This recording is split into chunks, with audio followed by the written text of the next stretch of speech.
이제 2교시 시작할게요. 2교시는 우리 2023학년도에 우리가 세입 세출 예산 과목인데요. 조금 이제 바뀐 게 있나 없나 살펴봤더니 2023학년도에 바뀐 건 없더라고요. 2022학년도 그대로 예산이 그대로 이제 이어졌는데요. 요거는 제가 이제 요 PPT를 보기보다는 엑셀 파일을 보고 이제 말씀을 드리려고 해요. 이거 이제 제가 항상 많이 보여드리는 엑셀 파일 있죠. 이거 이제 드디어 또 나왔는데 이게 자, 요거 이제 기억나실 거예요. 색깔 막 입혀져 있고 막 갖다 대면은 설명 나오고 요런 요 파일 제가 항상 좋다고 막 이렇게 항상 말씀드리잖아요. 예. 요거 보면서 설명을 드릴게요. 이제 요 예산서는 좀 설명을 먼저 드리자면 시트가 두 개가 있어요. 시트가 두 개가 있는데 하나는 첫 번째 있는 건 세입 예산 명세서예요. 그다음에 두 번째 시트는 세출 예산 명세서고요. 그죠? 세입 예산 명세서는 뭐예요? 우리가 세입 예산이잖아요. 그죠? 어, 들어오는 예산, 돈 받는 예산. 그거에 대해서 이렇게 이제 어떻게 나눠놨냐면 재원, 맨 처음에 재원으로 나눠놨어요. 우리가 K 에듀파인에서 재원이 세 개가 있는데 뭐뭐가 있어요? 먼저 보조금 및 지원금 재원이 있고, 그 다음에 수익자 부담금 재원이 있고, 그 다음에 그 밖의 수입 재원이 있어요. 그렇죠? 요 재원별로 이렇게 따로 이제 세입 예산을 이렇게 만들어 놨고요. 그 다음에 세입 예산은 어떻게 돼 있다? 과목이 관, 항, 목으로 돼 있다. 물론 관이 제일 큰 범위의 예산 과목, 그 다음에가 항, 제일 세부적으로 들어간 과목이 목이겠죠. 그래서 관항목으로 이렇게 표시를 했고요. 그 다음에 현재 지침에 의해서 사용하고 있는 우리 세입 과목들 다 이렇게 보일 겁니다. 보이는데 이따가 커서를 갖다 대면 이 과목에 대한 해설이 바로 메모장으로 나오게끔 만들어 놨어요. 그러면 좀 편하겠죠? 이렇게 보시면 오 바로 이 과목은 언제 쓰는 거구나 바로 이렇게 판단이 되니까 그죠? 이렇게 이런 식으로 이렇게 만들어 놨다. 그리고 이제 보시면은 뭐 그 이제 칸마다 뭐 색깔이 있어요. 셀이 여기는 파란색이고 여기는 노란색이고 막 이런 셀이 있는데 요거에 대해서 좀 설명을 드릴게요. 그 구분한 기준이 뭐냐면 먼저 네 가지 색깔로 있는데 노란색 셀, 연두색 셀, 분홍색 셀, 그다음에 파란색 셀이 있다. 먼저 노란색 셀은 제가 일반 재원이다라고 이제 항상 말씀을 드리죠. 일반 재원은 뭐예요? 이 재원은 우리가 세출 예산에서 무엇이든지 쓸 수가 있어요. 특별히 목적이 없어.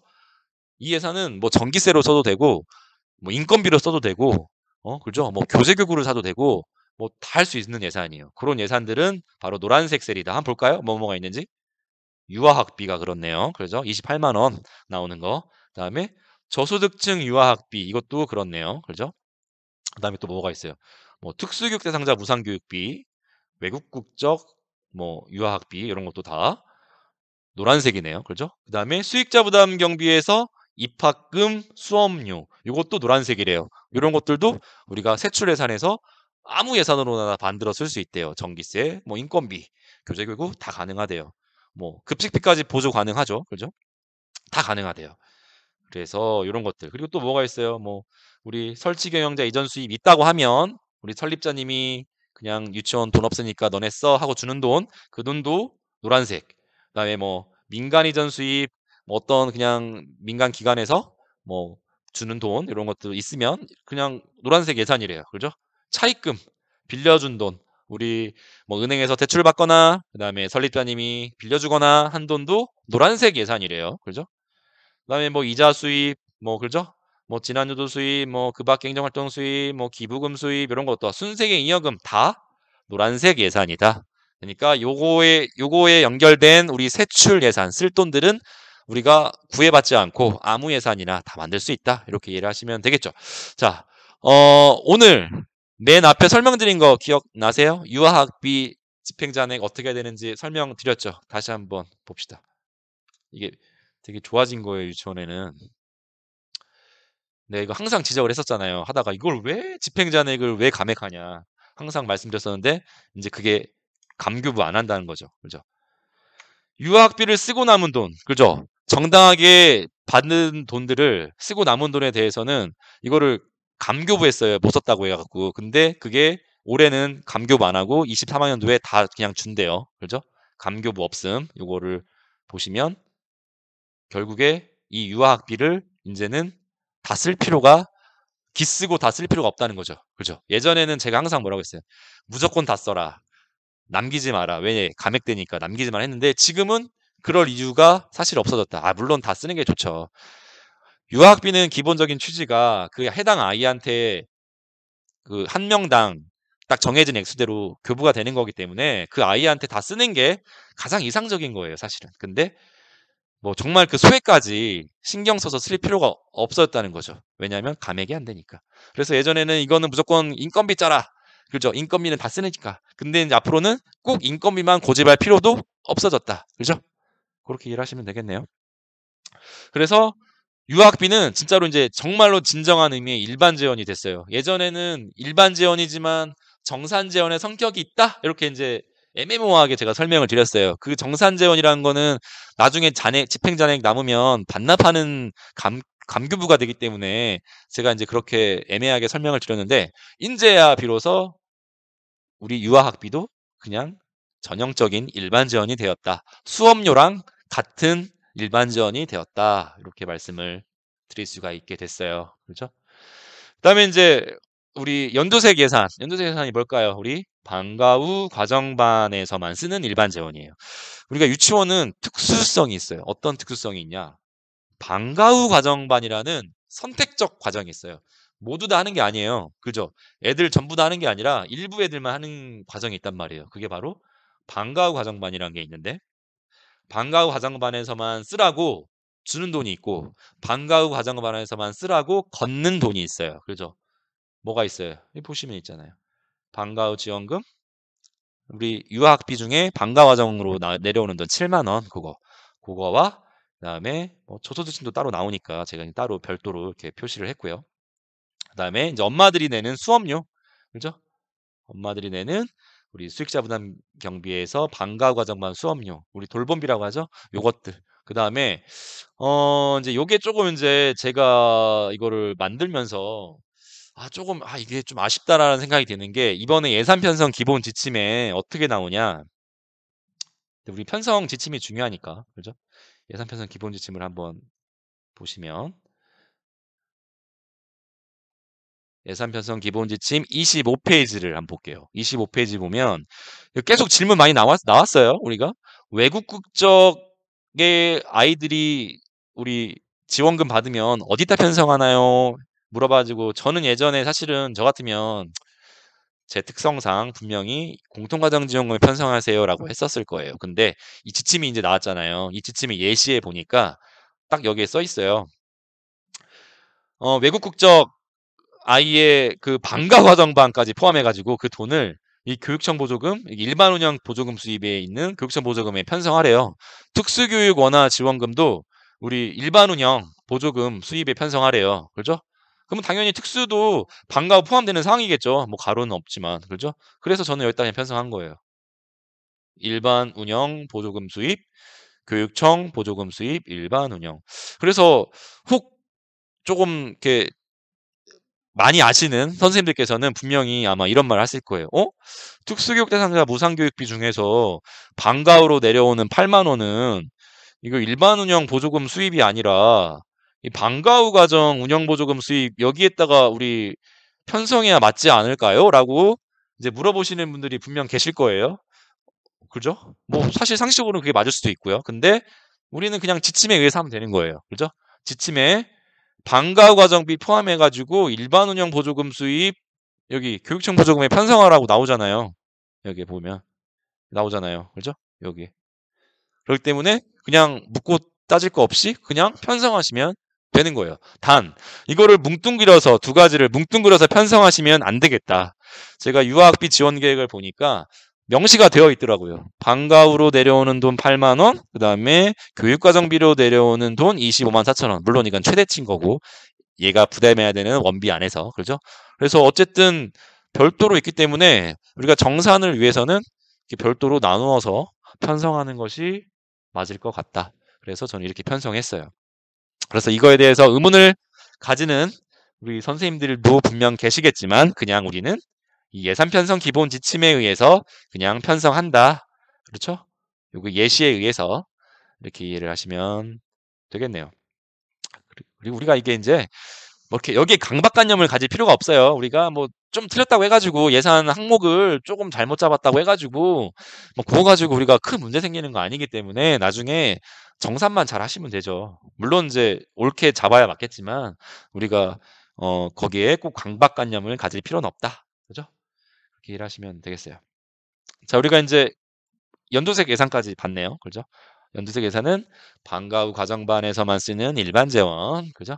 일반 재원이라고 하는 거는 결국에는 남으면 정산하지 않아요. 돌려주지 않아요. 그렇기 때문에 이 예산들도 남으면 그냥 순세계 잉여금으로 쓰면 되는 거예요. 다음 회계 때 넘기면 되는 거예요. 그죠? 유아학비도 마찬가지. 집행잔액 이제는 반납 안 하니까. 특수교육 대상자 다 이것도 마찬가지. 그죠? 그리고 방과 과정반 수업료도 마찬가지. 어떤 지역교육청 담당자께서 이렇게 안내를 했다고 해요. 방과 후 과정반 우리 걷는 수업료, 이 돌봄비도 수익자 부담 경비기 때문에 남으면 엄마들한테 돌려줘야 된다라고 답변을 해주신 지역이 있나 봐요. 아니에요. 아니고 이것도 수업료입니다. 우리 방과 후로 걷는 이 돌봄비도 수업료이기 때문에 우리 원비 반환 지침에 의해서 그 지침 나중에 찾아보세요. 그 지침에 의해서 남은 거 돌려주지 않아요. 이것도 순세계 잉여금으로 다음 해에 넘기면 된다. 아셨죠? 됐다. 이제 분홍색 예산. 분홍색 예산은 뭐다? 우리가 수익자 부담금 중에서 그죠? 수익자 부담금 중에서 정산재원이다. 정산재원은 뭐다? 예산 사용에 있어서 별도 목적이 지정되어 있어요. 그죠? 거둘 때 수익자 부담금 거둘 때 목적을 지정해서 걷어요. 이거는 특성화로 거둔 거예요. 특성화 활동비로 거둔 거예요. 그러면 특성화 활동만 해야 돼, 그 돈으로. 그죠? 그 목적이 있으니까. 그리고 그걸 쓰고 남았어. 그럼 어떻게 해야 돼요? 엄마한테 다시 돌려줘야 되는 거죠. 정산한다고 표현을 해요, 그거를. 그래서 이 분홍색 예산은 수익자 부담금 중에 정산재원이다. 이렇게 이해를 하시면 되겠어요. 뭐가 있나 한번 살펴볼게요. 세임 예산에서 대표적인 거 특성화. 그렇죠? 방과 후 특성화비. 우리가 뭐 방과 후 강사님 오셔갖고 과학 특강한다, 음악 특강한다, 체육 특강한다. 따로 걷잖아요. 엄마들한테 따로 걷어서 이 금액 안에서 강사비 나가고 뭐 재료비 나가고 그런 거죠. 그래서 요 예산들 분홍색 예산으로 제가 체크를 했어요. 자, 볼게요. 여기 일반 급식비 및 간식비에도 지금 분홍색으로 되어 있죠. 분홍색으로 되어 있어요. 수익자 부담에. 근데 지금 이 예산에 우리가 2021학년도까지는 이게 예산이 있었죠. 엄마들한테 돈 걷었잖아요. 근데 22학년도부터는 이게 친환경 무상급식이 되면서 이 예산 거둘 일이 없어졌어요. 그렇죠? 그래서 이 예산은 제가 공란으로 뒀는데 쓸 일이 있을 수도 있겠다. 어떤 거? 커서를 갖다 대보니까 교직원도 돈 내고 밥 먹어야 되잖아요. 그죠? 교직원이 뭐 급식비 냈다. 그러면 세입 예산은 여기다가 편성하시면 되겠네요. 그죠? 뭐 교사 뭐 단가가 5,000원이라고 하면 교사 5,000원 곱하기 뭐 10명 곱하기 10개월 이렇게 해가지고 그 액수를 세입 예산 잡아놓고 이제 뭐 월별로 돈을 유치원 통장으로 내시면 되겠죠? 우리 선생님들 그렇게 하시면 되겠다. 물론 이제 공제해도 되고 그 방법은 나중에 지출 시간에 알려주실 거고요. 그래서 이 예산 항목은 이제 거의 쓸 일이 없어졌다. 이렇게 이제 이해를 하시면 되겠네요. 무상급식이 되어갖고 그죠? 이제 뭐 이렇게 됐고 그다음에 뭐 체험비 우리 현장 체험 학습비 별도로 통보해서 걷으면 당연히 분홍색 예산인데 요즘에는 수업료에서 그냥 하더라고요. 그죠? 많이 안 하시더라고. 별도로 따로 예산 목적 정해서 안 걷으시고 그냥 요즘엔 수업료에서 많이 하는 추세. 그죠? 수업료에서 하는 게 사실 편하죠. 그죠? 그다음에 뭐 차량비 따로 걷으면 당연히 분홍색, 앨범비 걷으면 당연히 분홍색. 그죠? 뭐 신입생 물품비 걷으면 당연히 분홍색이다. 이런 예산들. 자, 그다음에 인제 파란색 예산이 있어요. 파란색 예산은 뭐예요? 목적 사업비. 우리 목적 사업비 중 정산 재원 이렇게 되어 있는데 뭐 목적 사업비는 다 정산 재원이에요. 뭐 불필요한 말이니까 지워 버릴게요, 그냥. 목적 사업비는 그냥 다 정산 재원이다 이렇게 생각하시면 돼요. 그래서 파란색 예산들 뭐가 있어요? 우리가 뭐 국가에서 주는 거. 국가라고 치면은 어디냐면 중앙 행정기관이에요. 뭐 교육부, 뭐 문체부, 뭐 요런 데서 막 직접 다 다이렉트로 준다. 그러면 여기다 편성하시면 되는데 그럴 일 없어요. 그죠? 다 교육청에서 줘요. 웬만하면. 교육청에서 받아가지고 주기 때문에 여기에 편성될 일은 거의 없다. 그죠? 지방자치단체에서 주는 경우 있을 수 있죠. 구청에서 뭐 방과 후 운영하라고 돈 주면 여기다 편성하시면 돼요. 그죠? 그다음에 이제 교육청에서는 많이 주죠. 교육청에서 방과 운영하라고. 자, 예전에는 우리가 하모니, 제가 항상 강의할 때는 하모니 자원봉사료를 제가 여기다 편성하라고 했을 거예요. 왜? 그건 인건비가 아니라고 제가 말씀드렸잖아요. 봉사료는 인건비가 아니라고 말씀을 드리면서 그래서 그렇기 때문에 방과 후 과정 운영 보조금 수입, 교육청 보조금에 편성해달라고 말씀을 드렸는데 이것도 이번에 예산 편성 지침에 이렇게 나온 거죠. 어디 나오냐? 인건비 보조금 수입에 잡으래요. 교육청 보조금에 단기 대체 교사 인건비, 뭐 친환경 급식 무상 그 인건비, 뭐 방역 인력 인건비, 하모니 자원봉사단 다 인건비 보조금 수입에 잡으래요. 그렇죠? 그래서 지침대로 해야 돼 우리는. 그래서 여기에 기존에는 여기에다가 잡았어도 이제는 올해 본예산 짤 때는 하모니는 인건비에 잡는다. 여기 써 있죠. 그렇죠? 단기 대체 뭐 무상급식 인건비, 방역인력 인건비, 뭐 하모니 다 인건비 보조금 수입에 편성한다. 그렇게 이제 그냥 외우면 되는 거예요. 외우면 돼. 외울 필요도 없죠. 보면 딱 써 있으니까 그렇게 잡으시면 된다. 그래서 이제 이 색깔별 예산에 대한 왜 이렇게 나누는지에 대해서 설명을 드렸어요. 이제 이해가 다 가실 거예요. 그렇죠? 그래서 이렇게 나누는 목적이 사실 있어요. 그 목적은 뭐냐면 이 사립유치원 예산의 특수성 때문에 그래요. 사립유치원은 재원이 3개예요. 보조금 및 지원금, 수익자 부담금, 그 밖의 수입. 이 재원별로 예산이 넘나들 수 있다 없다? 못해요. 결국에는 예산이 3개야. 사립유치원은 결산도 3개가 되는 거예요. 왜? 재원별로 예산을 짜고 재원별로 결산이 되기 때문에 예산이 3개가 굴러간다고 보시면 돼요. 여기 있는 예산이 여기 수익자 부담금으로 못 가. 서로 호환이 안 돼요. 그렇기 때문에 색깔을 잘 나눠야 되는 거예요. 그거는 이제 세출 예산에서 서로 매칭을 하기 위해서 이제 그렇게 이해를 하시면 되는 거예요. 자, 그렇게 해서 일단은 세입 예산을 그렇게 좀 설명을 드리고, 뭐 굳이 제가 하나하나 이 세입 항목들을 하나하나 체크해 가면서 굳이 설명을 드릴 필요는 없겠죠? 이제 다 여기 써 있으니까. 그죠?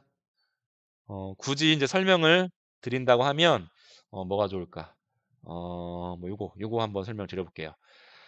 설치경영자 이전 수입은 뭐예요? 우리 설립자님 그리고 이사장님이라고 하는 분께서 우리가 유치원이 재정 사정이 안 좋으니까 너네 이거 써 모자라는 돈 써 이렇게 내려보내주는 돈인데 이거는 나중에 돌려받을 수 없다.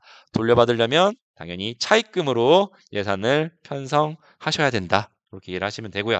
우리가 법인 같은 경우에는 이제 법인 법정 부담금, 뭐 법인 이전 수입 이런 게 있다. 그래서 법인들은 만약에 있다고 하면 여기에 맞게 편성하시면 되겠죠.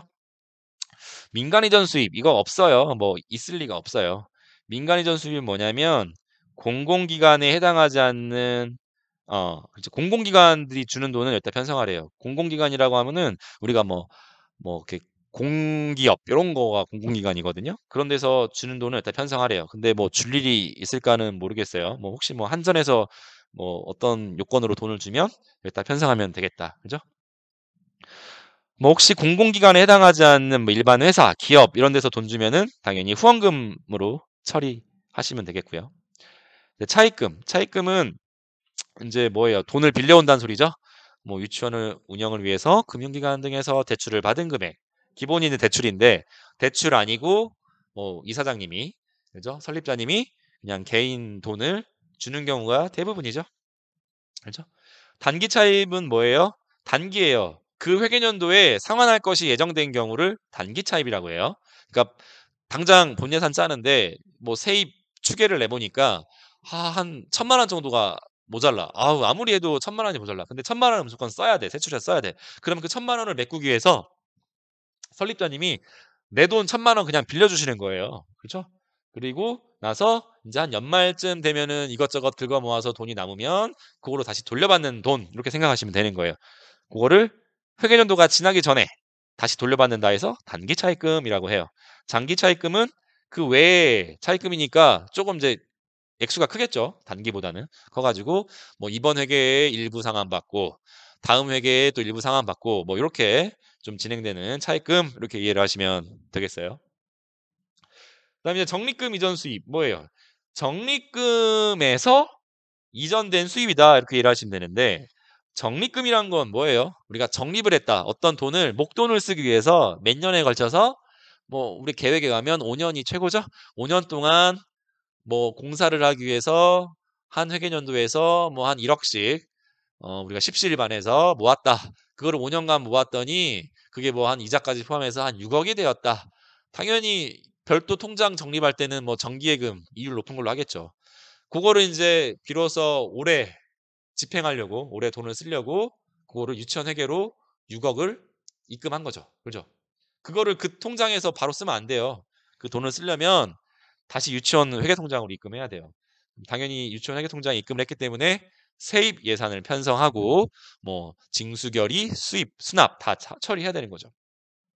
그럴 때 쓰는 세입 예산 항목이 바로 적립금 이전 수입이라는 거예요. 적립금에서 이전 이사 왔다 이 수입액이 이렇게 이해를 하시면 되는 거죠. 이 보시면 적립금 이전 수입이 만약에 올해 본 예산에 뭐 6억이 있다. 그러면 이미 한 5년 전부터 별도 통장으로 모아왔다는 거예요. 그렇죠? 그러면 기본적으로 적립금 이전 수입 세입에 6억이 있다. 특히 여기에 이제 건축 적립금으로 6억이 있다. 그러면 필수적으로 세출 예산에 시설비에 6억이 있어야 되죠. 그죠? 당연히 이 돈이 이제 들어온 돈이 6억이 있으면 당연히 쓸 돈이 있어야 되잖아요. 그죠? 그렇기 때문에 세출 예산 시설비에 100% 6억이 있다. 그럼 그 6억에서 우리가 이제 공사를 하게 되는 거죠. 그죠? 자, 이제 그 정도 하면 될 것 같고, 그죠? 뭐 행정활동 수입은 뭐 보시면 될 것 같고, 그죠? 뭐 이제 2월금 수입, 우리가 2월 됐다는 건 뭐예요? 전년도에서 넘어왔다는 거잖아요. 전년도에서 돈이 넘어온 돈 이렇게 이해를 하시면 되는데 2월 사업비에는 뭐가 있어요? 명시 2월, 사고 2월, 계속비 2월 세 가지가 있어요. 명시 2월은 이렇게 생각하시면 돼요. 그냥 목적 사업비에 한해서 한다고 생각하시면 되고 일반적으로 목적 사업비를 쓰고 남았는데 그 돈이 내년에도 계속 이루어지는 사업이야. 그 사업이. 그러면 그 목적 사업비를 준 기관에서 이 돈은 내년에도 계속되는 사업이니까 그냥 명시월에서 그 목적대로 쓰세요라고 하는 경우에만 명시월을 할 수가 있어요. 그 남은 돈에 대해서. 근데 요즘에는 그렇게 안 하더라고요. 다 반납받고, 그죠? 10만 원 미만은 그냥 너네가 순세 개념으로 돌렸어. 이렇게 하더라고요. 그죠? 그래서 그런 경우에 이제 명시효를 한다. 이거는 이제 뭐 운영위원회 사전 자문 이사회 이걸이 필요한 사항이고요. 그다음에 사고이율이라는 게 있어요. 사고이율은 지출 원인 행위를 했어요. 뭐 결론 뭐 이제 예를 들게요. 우리가 컴퓨터를 우리가 이제 사려고 원인 행위를 해놓고 이제 2월 뭐 27일 날 원인을 해놨고 컴퓨터가 한 3월 10일 날 올 줄 알았더니 컴퓨터가 이게 갑자기 뭐가 부품이 반도체가 대란이 일어나가지고 3월 한 30일이나 돼야 이게 온대네요. 그러면 출납 폐쇄기한 20일이 경과돼 버렸어요. 그러면 출납 폐쇄기한이 지났기 때문에 22회계로 지출이 안 돼요. 사고가 생겼어, 사고가. 이게 예상치 못한 사고가 생겼어. 그럴 때 하는 게 사고 이월이에요. 그죠? 그래서 사고 이월을 하고 다음 회계에서 다시 지출할 수 있다. 그게 바로 사고 이월. 그죠? 그다음에 계속 비월이란 건 뭐 생각 안 하셔도 돼요. 뭐 오랜 뭐 몇 년이 걸 그 걸려서 그 수요되는 그런 공사할 경우에 그러니까 나라에서 뭐 대규모 공사 이런 거 할 때나 쓰는 게 바로 계속 비월이니까 이거는 뭐 몰라도 된다. 정산 대상 재원 사용자 내기란 게 있어요. 요거는 우리가 목적 사업비 같은 경우 쓰고 남으면 어떻게 반납해요? 기본적으로 같은 회계연도에서 반납할 때는 과오나 반환 결의를 통해서 우리가 반환을 하죠. 근데 이게 회계연도가 지나버렸어. 그러면 다음 회계에서 다음 학년도 회계에서 우리가 돈을 줘야 될 때는 뭐 어떻게 해야 돼? 지출 처리해야 되잖아요. 그죠? 그러면 세입에 이게 있어야 돼요. 정산대상 재원 사용잔액이 있어야 되는데 해보니까 우리가 본 예산에 정산대상 재원 사용잔액을 굳이 만들 필요가 없어요. 그 이유는 우리가 정산대상 재원 사용잔액을 만드는 거는 되게 간단해요. 추경을 하지 않고도 이전용 우리 에듀파인에 이전용 메뉴가 있어요. 그 전용을 하시면 돼요. 우리가 예외적으로 허용해 주는 거예요. 운영위원회 자문 필요 없다고. 반환금을 만들기 위해서 예산 이전용을 하는 것은 운영위원회 자문이 필요 없다라고 이게 이제 해석이 되어 있기 때문에 굳이 본 예산에서 정확하지도 않은 그 정산대상 재원 사용 잔액을 굳이 만들 필요 없겠다. 그죠? 그렇게 이해를 하시면 되겠고요. 순세계 잉여금은 세계 잉여금 중에 2월 사업비 뭐가 있어요? 명시 2월, 사고 2월이겠죠? 그거와 정산대상 재원 사용잔액 이거 바로 위에 있는 거 그거를 제외하고 남은 금액이래요. 결국에는 순수하게 남은 잔액이다. 전년도에서 쓰고 순수하게 남은 돈이다. 이렇게 이해를 하시면 되겠네요. 그래서 본예산 편성할 때는 그냥 일단은 예상치로 일단은 1,000만 원 이렇게 이제 세워놨죠. 실제로 요 액수는 언제 확정이 되죠? 4월 달에 결산하고 나서 우리가 순세계 잉여금 전년도에서 순수하게 남은 돈, 순세계 잉여금의 실제 금액을 파악할 수가 있어요. 그렇기 때문에 1차 추경 때 그 확정된 예산을 반영해 주는 거죠. 그죠? 됐다. 그래서 세입 예산에 대한 설명은 이제 이걸로 마무리하면 될 것 같아요. 그래서 한번 살펴볼게요. 우리가 세입예산 1년 동안 이 유치원에 들어올 세입예산 총액이 예상액이죠. 예상액이 6억 5,743만 8천 원으로 우리가 이제 예상을 한 거예요. 이렇게 세입예산이 완성이 됐다. 그러면 에듀파인에는 뭘 입력한다는 거죠? 에듀파인에 입력할 때는 이따 입력할 건데 요거 그다음에 요거 다 요것들 우리 지금 데이터 값들이 있는 것들을 다 행추가해서 입력을 할 거예요. 요거 제가 이제 필터 기능을 넣어놨어요. 필터를 한번 눌러보시고 여기에 데이터 값이 필드 값 없는 거는 빼고 확인을 누르시면 이 필드 값 있는 것들만 추출이 되죠. 그래서 요것들 총 몇 줄인가요? 보면은 우리가 세입예산 등록에서는 총 21개 나오네요. 21개를 입력을 할 거예요. 그죠? 세입예산은 우리 엑셀로 일괄 업로드 안 돼요. 그죠? 뭐 전년도 복사하거나 그냥 행추가해가지고 하나하나 넣거나 그렇죠. 그래서 나중에 한번 다음 교시에 입력해보는 거 같이 해보기로 하고요. 됐어요. 그래서 이제 이렇게 세입예산이 완성이 됐네요. 쉽죠? 자, 요거 하나 짜면은 이제 한 30%한 거예요. 세출 예산이 조금 더 이제 어렵긴 하죠. 이제 본 예산 30% 짰다. 우리 사립유치원 30% 짰으니까 이제 요 예산액을 근거로 세출 예산을 한번 짜 보러 갑시다. 자, 세출 예산서 한번 눌러 볼게요. 시트 두 번째. 세출 예산서. 자, 이제 세출 예산서에도 보면은 어떻게 돼 있어요? 우리가 인건비부터 해가지고 쫙 있죠? 세출 예산도 마찬가지로 관항목으로 돼 있다. 우리가 사립유치원 예산은 지금 이제 말씀드리는 이유는 이게 사립유치원 담당자들만 드는 연수가 아니고 우리 뭐 컨설턴트 분들, 뭐 다른 강사님들도 듣고 있는 연수라서 말씀드려요. 일반적인 우리 공립학교 세출 예산은 사업 예산이에요. 사업 예산. 품목별 예산이 아니고 사업 예산이라다. 그래서 우리 공립학교 같은 경우에는 세출 예산이 관항목으로 안 돼 있어요. 세부 사업으로 돼 있잖아요. 그렇죠? 뭐 정책 사업, 뭐 세부 사업 밑에 뭐 세부 항목, 뭐 원가 통계 비목 이렇게 돼 있잖아요. 그렇죠? 근데 우리 사립유치원은 아직까지 세출 예산이 품목별 예산으로 되어 있어요. 그래서 인건비 이 품목에서 이 인건비 예산에서 어떤 사업이든 인건비가 다 나가는 거예요. 그죠? 급식 관련 종사자 인건비도 나가고 그다음에 교원들 인건비도 나가고 그다음에 행정직원 인건비도 나가고 그죠? 우리 공립학교 같으면 그 사업별로 인건비가 별도로 이렇게 분류가 돼 있잖아요. 근데 사립유치원은 그렇지 않다. 그 차이점 있다. 그거 알고 계세요. 자, 그래서 한번 이제 여기서 살펴봅시다. 우리가 인건비는 그냥 보시면 당연히 인건비 되게 직관적이에요. 그냥 세출 예산은 굳이 설명 안 드려도 될 것 같아요. 그죠?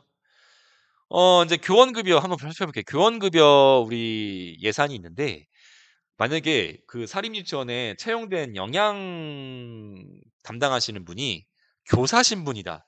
뭐 대부분 아니겠지만 뭐 특히 법인 유치원 이런 데는 교사일 수도 있죠. 신분이 교사이다. 그럴 경우에는 교원급여 쪽에다가 예산을 편성하셔야 돼요. 그죠?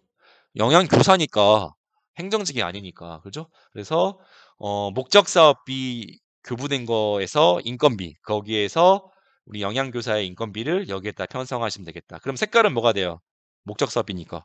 파란색이 되겠죠? 파란색이 되고 여기 뭐 가로하고 뭐 그게 되겠죠. 무상급식비, 그다음에 영양교사, 그다음에 뭐 얼마 곱하기 한 명 곱하기 12개월 해서 예산이 편성이 되는 거죠. 그죠? 그렇게 이해를 하시면 되는 거예요. 그다음에 뭐 법정 부담금은 당연히 뭐 사대보험, 뭐 사학연금 이런 거 편성하시면 되는 거. 그죠? 우리 직원 인건비는 교원이 아닌 정규직들의 인건비, 사대보험 다 넣어드리는 그런 뭐 그런 분들 있죠. 차량 기사님, 뭐 청소하시는 뭐 정규 채용되신 분 이런 분들 인건비 그렇게 이해를 하시면 되겠고 뭐 그 밖에 인건비는 그렇지 않은 분들의 인건비 그죠? 뭐 대체교사 뭐 이런 거 문제 뭐 우리 갑자기 채용되신 분들 그죠? 이런 분들 인건비 그다음에 이제 뭐 운영비 있고 그 운영비 안에는 관리 운영비 안에는 뭐 수용비 이렇게 있어요. 수용비는 수모품비라고 생각하시면 되겠어요. 수모품비 그죠? 뭐 인쇄비, 뭐 교육용 도서 외에 일반 도서 구입비. 그러니까 뭐 선생님들이 봐야 되는 어떤 그런 도서들 그런 것들은 수용비에서 살아야하네요. 그죠? 그다음에 이제 차량 정비 유지비가 있는데 이제 헷갈릴 것 같아요. 뭐 유치원에 차량이 있다고 하면 보통은 통학 차량일 건데 통학 차량은 여기서 하면 안 된대요. 통학 차량은 통학 차량 이용비가 밑에 있거든요. 거기서 해야 된대요. 그죠? 뭐 청소 용역비, 임차료 뭐 이런 것들 수용비에서 하면 되겠다. 뭐 보시면 돼요. 이런 것들은 어려운 거 아니니까. 그다음에 수수료 및 제세 공과금, 뭐 각종 공과금, 그죠? 연료비는 우리 뭐 이제 난방하는 도시가스비 그런 것들. 여비는 우리 출장비인데 우리 예산 편성 기본 지침 이번에 나온 거에 보면은 여비 자세히 설명되어 있어요. 그래서 우리 공무원 여비 균형 준용해서 4시간 이상은 2만 원, 미만은 만 원, 상한선으로 지급할 수 있고 유치원 사정에 따라서 뭐 반액 지급할 수도 있고 그거는 이제 유치원 사정에 맞춰서 알아서 하시면 되겠죠. 그래서 여비 지급 가능하다. 그다음에 그 밖에 관리 운영비 뭐 위에 것들 외에 있는 것들은 여기서 해라. 그다음에 이거는 좀 설명을 드리려고 해요. 업무 추진비. 우리 업무 추진비도 이번에 2023학년도 사립유치원 예산 편성 기본 지침 거기에 자세하게 설명이 되어 있어요. 그죠? 우리가 보통 이제 협의회비라고 하는데 협의회비는 뭐냐면 우리가 먹는 돈이라고 생각하시면 돼요. 식당에서 우리 밥 먹는 돈, 그죠? 얼마까지 가능하다? 3만 원. 우리가 뭐 특급 매식비, 급량비랑 헷갈리시면 안 돼요. 그죠? 특급 매식비, 급량비는 초과 근무했을 때 우리가 그 초과 근무한 사람한테 8,000원 범위 내에서 밥 먹게 해주는 거고요. 지금 말하는 우리 협의회비는 뭐냐면 회식비라고 보시면 돼요. 우리가 회식하면서 먹기만 해요. 서로 협의할 것도 협의하고 어떤 뭐 우리 잘해보자 하면서 뭐 으쌰으쌰 하기도 하고 이런 어떤 업무의 연장선에서 하는 게 이제 그런 협의 회식인데 그때는 얼마까지 된다? 1인당 3만 원까지 된다. 그렇죠? 그래서 3만 원 곱하기 뭐 3명 곱하기 뭐 몇 회 이런 식으로 하시면 되겠죠. 근데 이제 우리 보통은 뭐 교직원들 수로 곱하면 되겠죠. 3만 원 곱하기 교직원 수 곱하기 뭐 몇 회 이런 식으로 해서 예산을 편성하시면 되겠다. 요런 협의회비 먹는 돈은 당연히 업무 추진비로 무조건 편성해야 된다. 수용비로 편성했다가 감사에 지적된 사례 많이 있어요. 무조건 일반 업무 추진비에 편성해라. 그죠? 마찬가지로 우리 커피 사는 거, 손님 접대용 커피, 그죠? 뭐 민원인들한테 줘야 되는 뭐 그 다과류 같은 거 살 때도 당연히 업무 추진비에서 편성해서 예산을 쓰셔야 돼요. 헷갈리시면 안 돼요. 어린이용 간식 있죠? 우리 원화용 간식은 여기서 쓰는 거 아니에요. 원화용 간식은 어디서 써요? 밑에 보시면 알겠지만 급식비, 간식비 있잖아요. 그죠? 일반 급식비, 간식비에서 써야 돼요. 원화용 간식은. 그죠? 여기는 어른들이 먹는 거예요.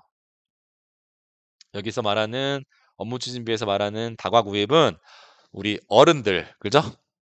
교직원들, 외빈들 먹을 때 쓰는 다과들 거기서는 여기서 산다. 그죠? 뭐 여기에 대한 상한선은 없어요. 이제 뭐 언젠간 생길 수도 있지만 공립이 상한선이 있기 때문에 기본 운영비의 3%라는 기준이 있기 때문에 뭐 사립 유치원도 언젠가는 생길 수 있지만 뭐 아직은 상한선은 없어요. 업무 추진비 얼마까지 해라 이런 상한선은 없다. 그리고 이제 경조사비도 우리가 만들 수가 있어요. 우리 예산편성 기본 지침에 이제 보시면 잘 나와요. 교직원, 상근 직원이라고 그래요. 상근 직원. 상근 직원 중에 그 직원이 뭐 부모님 상을 당했거나 뭐 자녀가 결혼한다거나 본인이 결혼한다거나 이럴 경우에는 5만 원 지급이 가능한데 그거는 어떻게 보통은 처리가 되냐면 그 5만 원을 원장님한테 드려요.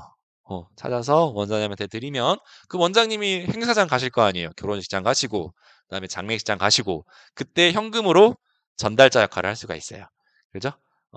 우리가 학교에서 다 그렇게 하고 있어요. 공립학교에서도 어떤 그 취지를 한번 생각해 보건데 직접 그 기관장이 직접 그 행사장 찾아가서 직접 인사해라. 그거 가지고 와서 인사해라. 이런 의미로 그렇게 하는 것 같아요. 제 생각으로는. 그래서 뭐 다이렉트로 그 사람 통장으로 당사자 통장 넣어줘도 문제는 없을 것 같긴 한데 보통은 절차가 원장님께 드린다. 그래서 원장님이 현금으로 전달한다. 이렇게 이해를 하시면 되겠어요. 이것도 좀 필요하니까 만들어 놓으세요. 5만 원. 5만 원 벗어나면 안 돼요. 10만 원 안 돼요. 10만 원 하시는 분도 있는데 안 됩니다. 꼭 5만 원 단가 지켜주세요. 그리고 이제 직책급. 이거는 원장님만 받는 돈이에요. 뭐 이사장님 주면 안 됩니다. 한 달에 얼마? 25만 원. 한 달에 25만 원 넘으면 안 된다라고 생각하시면 되는데 12학급 기준으로 한 학급이 초과가 되면은 월 3천 원을 더 줄 수는 있어요. 근데 여기서 말하는 12학급은 뭘 말해요? 일반 교육 과정만 말해요. 방과 후 과정만 추가하면 안 됩니다. 그죠? 일반 교육 과정만 12학급 기준으로 이제 하시면 되고요. 여기 지금 업무 추진비 상한선이 있습니다. 지침 47페이지라고 김현익 님이 올려주셨네요. 그런가? 제가 다시 한번 살펴볼게요. 말 나왔으니까 다시 지침 한번 볼게요. 47페이지라고요? 47페이지. 47페이지. 47페이지.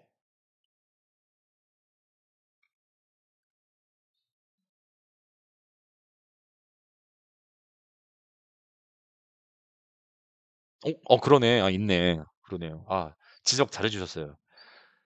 정말, 예. 우리 지훈 320 님도 잘 말씀해 주셨어요. 아, 제가 헷갈렸네요. 이게 제가 이거 같이 검토도 같이 했는데. 그렇죠. 여기 있네요. 예. 다시 정정합니다. 이거 중요하네요. 그죠? 중요해요. 편성안도 있습니다. 요 안에서 업무 추진비 편성하셔야 돼요. 네. 정정할게요. 업무 추진비 편성한도 있습니다. 그래서 요 식대로 편성하시면 됩니다. 됐죠? 야, 큰일 날 뻔했네. 그죠? 됐어요. 자, 직책급 업무 추진비까지 설명드렸네요. 그죠? 그다음에 이제 일반 교육 활동비는 뭐 유치원 일반 교육 활동에 소요되는 경비 딱 보시면 될 것 같고요. 우리 이제 교사 연수 연구비에 우리 이제 뭐 교사들 연수 가면 거기에 뭐 강사님 부를 수도 있고 뭐 그런 예산 여기서 편성할 수가 있대요. 그죠? 그래서 보시면 될 것 같고. 그다음에 이제 행사비 간혹 이제 착각하시는 경우가 있는데 이 행사는 우리 원화의 교육과 직접 관련된 행사 소유 경비만 해당이 돼요. 뭐 선생님들 어디 행사 놀러 가는 행사 돈 쓰라는 게 아니고요. 우리 원아들 입학식 행사, 졸업식 행사, 뭐 현장 체험 행사, 그다음에 간혹 이제 뭐 연말에 하는 뭐 재롱잔치 행사 이런 것들 고럴 때 돈 쓰라고 인제 예산 항목이 있는 겁니다. 그죠? 자, 됐어요. 장학금 뭐 원아한테 장학금 줄 수도 있나 봐요. 장학금 항목이 있고요. 복리비 뭐 원아 건강검진비 여기다 편성하래요. 그다음에 인제 뭐 일반 급식비, 간식비. 여기에는 제가 인제 파란색으로 해 놨어요. 파란색으로 해 놓은 이유는 뭐겠어요. 우리가 친환경 무상급식비 그게 목적사업비로 내려오잖아요, 작년부터. 그래서 목적사업비니까 제가 인제 파란색으로 이렇게 해 놨다. 보시면 식품비, 관리비 따로 편성하시면 되겠죠? 세출을 따로따로. 뭐 이를테면 여기는 식품비, 여기는 관리비 이렇게 편성하시면 되겠다. 이제 선택적 교육활동비. 우리 선택적이라는 거는 다 하는 거 아니고 할 사람만 한다. 선택한 애들만 한다. 그런 것들. 그래서 이제 방과 후 돌봄비에는 뭐 우리가 방과 후 돌봄 활동을 위해 쓰는 돈들은 다 여기다가 편성하시면 되겠어요. 그죠? 뭐 방과 후에 쓰는 교재 교고는 뭐 여기다 편성하시면 되겠죠. 그죠? 그리고 이제 방과 후 특성화들도 당연히 여기다 편성하시면 되겠고요. 뭐 현장 체험, 통학 차량 이용 뭐 이런 것들도 다 분홍색 예산으로서 잘 편성하시면 되겠고 우리가 이제 특별 급식비, 간식비는 일반 교육과정 시간 외에 제공되는 급식, 간식 그런 예산인데요. 어, 뭐 있을까 생각을 해봤는데 뭐 굳이 제가 그냥 예시로 하나 만들어 놓은 게 이거예요. 석식 그러니까 저녁이죠. 이제 혹시 뭐 저녁까지 운영하는 유치원 같은 경우 애들 밥을 먹일 테니까 뭐 도시락을 준다는 전제하에 예산을 하나 만들어 봤어요. 그래서 도시락 하나에 4,000원 단가로 해서 뭐 20명 연간 뭐 217일 해서 이렇게 이제 이렇게 하는 걸로 만들어 봤어요. 그래서 특별급식 간식이 있을 경우에는 이제 우리 세출 예산 여기에 편성하시면 되겠다. 그죠? 자, 됐어요. 요 정도면은 될 것 같고. 우리 적립금. 이제 세출 예산에 적립금이 있다는 거는 뭐예요? 지금 이제 올해도 이 예산에서 일부 각출해 가지고 별도의 정기예금으로 뺀다는 소리죠. 그죠? 그래서 만약에 적립금, 건축 적립금이 세출에 만약에 여기에 1억이 있다. 그러면 이제 3월 달 되면은 이거 바로 지출해야겠죠. 어디로 지출해요? 뭐 별도 적립금 통장, 뭐 정기예금이 되든지 뭐가 되든지 거기로 이제 지출을 해줘야 되겠죠. 그죠? 그래서 그렇게 일을 하시면 되겠고 건축 적립금이 있고 예전에는 이제 뭐 차량 적립금이었는데 그게 바뀌었어요. 그 밖에 적립금으로. 그래서 조금 범위가 넓어졌어요. 차량 외에 뭐 지역청이 뭐 적립할 만한 이유가 있다라고 이제 오케이 해주면 적립할 수 있다는 거예요. 근데 뭐 그게 지금으로 봐서는 뭐 차량 외에는 없을 것 같아요. 그래서 지금은 건축 적립금, 그 밖에 적립금 두 가지가 있다. 그죠? 그다음에 이제 상환금. 이제 세출 예산에 상환금이 있다는 거는 뭐예요? 갚을 돈이 있다는 거잖아요. 그죠? 그럼 갚을 돈이 있다는 거는 결론적으로 뭐예요? 빌린 돈이 있다는 거잖아요. 세입에서. 세입에서 분명히 차입한 돈이 있다는 소리예요. 그죠? 그러면 여기서 이제 상식적으로 제가 예산을 조금 이제 배우셨으니까 자, 퀴즈 하나. 자, 본 예산에 세입 예산에 세입 예산 본 예산에 만약에 지금 본 예산이에요. 본 예산에 차입금 단기 차입금이 1,000만 원 있었다. 여기에 이제 1,000만 원이 있었다고 쳐요. 그러면 본 예산에 세출 예산에서 단기 원금 상환금으로 1,000만 원이 있을 수 있다 없다? 자, 상식 있을 수 있다 없다? 세입에 1,000만 원이 차입금이 있고 세출에 1,000만 원이 있을 수 있다 없다? 없다. 없어요. 왜?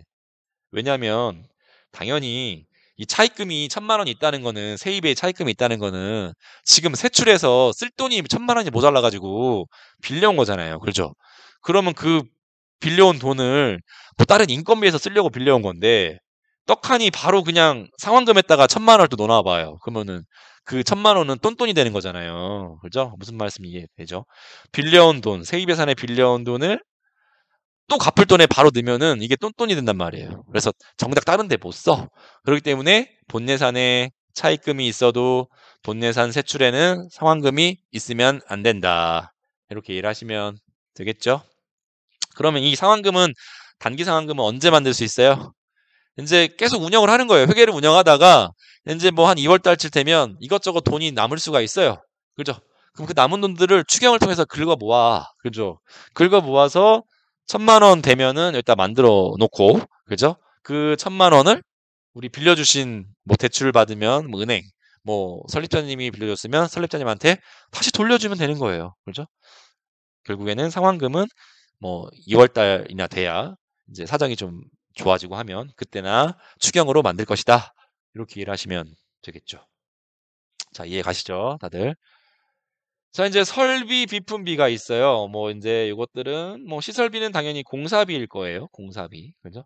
우리 설비 비품비는 뭐가 되겠어요? 조금 가격이 나가는 어떤 설비. 뭐 대표적으로 버스, 그죠? 버스가 되겠네요. 여기 버스 취득비 보니까 뭐 차량 구입비, 할부금도 된대요. 그다음에 인제 뭐 컴퓨터도 여기에 넣어도 될 것 같아요. 컴퓨터도 뭐 지금이야 싸지 옛날에는 정말 비싼 장비였으니까 뭐 보일러 교체한다. 보일러 뭐 요런 것들. 뭐 피아노도 비품이 되겠네요. 피아노 비싸니까. 고런 것들은 여기에다가 편성하시면 되겠다. 지난 연도 지출금이 있는데 요거는 뭐 이번 회계연도가 아니고 전에 지출되었어야 되는데 지출이 안 됐대요. 그런 것들은 여기다 편성하는데 뭐 사실 이럴 일이 없겠지만 뭐 굳이 그런 걸 찾아보면 뭐 졸업 앨범 같은 게 있대요. 옛날 예시를 보니까. 졸업 앨범 전년도 건데 그때 뭐 지출을 못 했어. 그리고 돈도 뭐 늦게 걷었어. 그러면 뭐 23학 년도에 예산 였던 지난 연도에다가 편성하셔 가지고 세출해서 뭐 졸업 앨범을 만들어서 거기서 지출해야 되겠죠. 쓸 일 없다. 거의 쓸 일 없다. 이렇게 이해하시면 돼요. 잡지출도 뭐 쓸 일 없을 것 같아요. 뭐 굳이 만들 필요 없고. 예비비. 예비비는 뭐 재해 재난 어떤 긴급한 어떤 추가 지출에 대한 경비인데 요거 만들 필요 없어요. 요것마저도 세입 예산이 있어야만 만들 수가 있는 거거든요. 뭐 세입 예산 없이 만들 수 있는 예산이 아니에요. 그렇기 때문에 예비비 굳이 만들 필요 없겠다. 뭐 그런 상황이 생기면 빨리 교육청에 연락해야 되겠죠. "우리 재난 났습니다. 그래서 유치 뭐야 교육청에서 지시를 받아야 되겠죠. 어떻게 하라." 그죠? 뭐 "유치원에 예비비 만들 필요 없다." 심지어 이 예비비는 공립학교 우리 학교도 없어요. 만들 필요가 없거든요. 없고 뭐 지역청도 없어요. 없고요. 저기 본청에 가 있어요, 본청. 본청에서 예비비 그 정도 규모화돼야 있다. 그렇게 이해를 하시면 되겠어요. 반환금. 우리 반환금도 뭐라고 했어요? 제가 앞서 말씀드렸죠. 굳이 본 예산 때 만들 필요 없다. 있다, 없다, 없다. 왜? 반환금을 만들기 위한 예산 작업은 추경 예산 할 필요 없다. 그냥 우리 운영위원회 자문할 필요도 없고 이전용 바로 해서 만들면 되니까. 나중에 그 반환해야 되는 금액이 확정되면 그냥 이전용을 통해서 만들면 되니까 굳이 본 예산할 때 만들 필요 없다. 그렇게 말씀을 드릴게요. 안 해도 된다 이런 게 너무 많은데 제가 인제 유치원들이 예산 업무를 할 때 그래도 가장 저도 이제 3년 정도 이 업무를 해 보니까 어쨌든 편하게 하는 게 좋잖아요. 굳이 본 예산 때 안 넣어도 되는 걸 굳이 만들 필요 없잖아요. 그죠? 그래서 가장 좀 편하게 하는 방법으로 이렇게 인제 말씀을 드렸어요. 그죠? 그래서 인제 여기까지 또 인제 시간이 됐으니까 3시에 3교시를 시작을 할 거고 이 만들어진 세입세출 예산으로 인제 에듀파인에 입력하는 걸 해볼 거예요.